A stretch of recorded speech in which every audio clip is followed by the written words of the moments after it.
turabasuhuje kandi reka tubahe n'ikaze aha turi kuri Bumbuguriyo Estate. Tugiye kubaha inzu ihagaze mu miturire.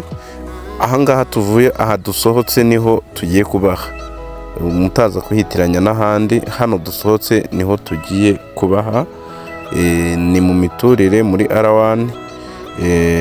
Ni ikibanza kizagira nk'ubuso burenga 300, buzaba burenga 300 bitewe nuko batweretse kuri parcelle yaho uko ingana.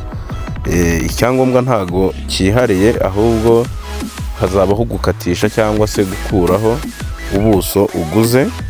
Ngira ngo kiri muri quartier nziza, na ahantu ubona ko hubatse mu buryo buteye imbere. Ngira ngo murabona abaturanyi uburyo bubatsemo, nibyo twagira ngo tubereke. None ikindi dushaka kubereka ni ahantu umuhanda ugarukira. Ntago hakora ku muhanda, ariko ahantu umuhanda ugarukira niho dushaka kubereka. Ugarukira kuri iyi nzu iriya iyi muri kubona imbere yacu, niho umuhanda uza ukagarukira, cyangwa ufite ikinyabiziga niho gishobora kuba gisigayeho gatoya mu gihe batarawukomeza. Ngira ngo murabona ko ari ikibanza kirimo inzu, gihagaze miliyoni 8, ariko zishobora kuganirwaho. Ni ahantu heza muri quartier nziza, ushobora kuba waza ugatungamo ubutaka. Aha bahita muri Nyagasozi, akarere ni aka Gasabo, umurenge ni uwa Bumbogo. Ubwo Nyagasozi ni akagari.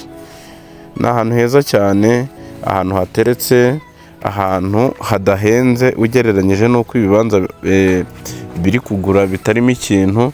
Hari abantu baba bashaka ahantu ushobora kuza ugakora dukeya ukaba wahita ubamo. Ni ahantu rero nagushimira.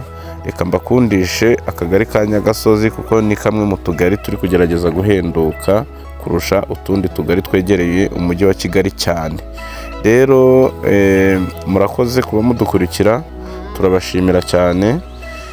Aho imbere gato ni mu muhanda principal niho twari tugiye kugera. Murakoze, reka tubashimire rero.